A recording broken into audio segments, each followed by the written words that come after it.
I want to play some great testimony on guns up in Connecticut. This is, well, you just listen, see if you agree or disagree. This is the third day I've taken off of work to come here to, like so many of the rest of us, plead to you for us to keep our guns because of the actions of some wingnut in Newtown, Connecticut. If that isn't inherently wrong, I don't know what is. That these bills are even in proposed form is scary enough. That any of you could be possibly undecided is scary enough.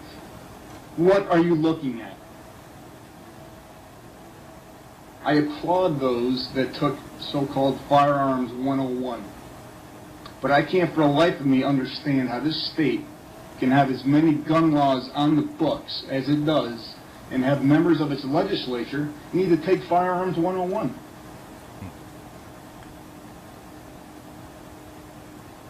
And as far as what I felt were pot shots taken at the NRA earlier today, they've done more for gun safety. They'll do more for gun safety this weekend than this committee will do in your careers.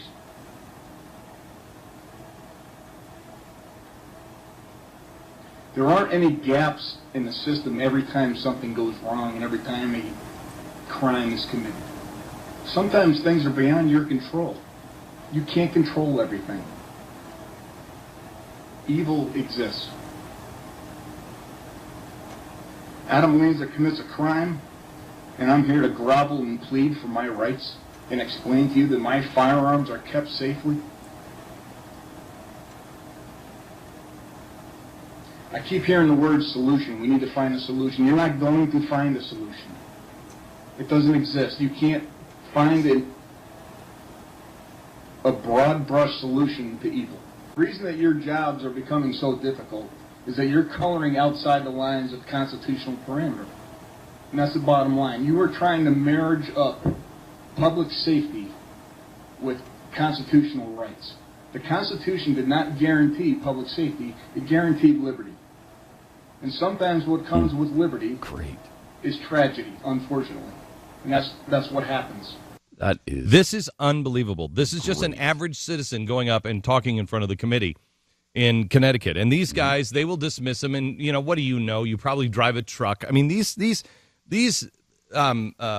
by the way, please don't say you're here to plea for your rights. You are there to petition your government.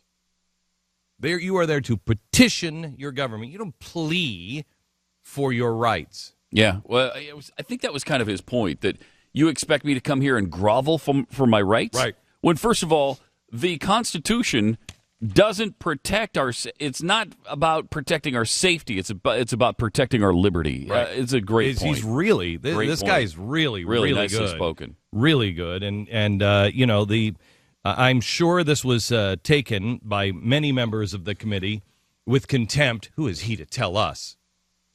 Yeah. He's your employer. Yeah. That's who that is. What does he mean? There isn't a solution. Of course there's a solution to every problem from government. These people are so crazy. You know what they are? They're alcoholics.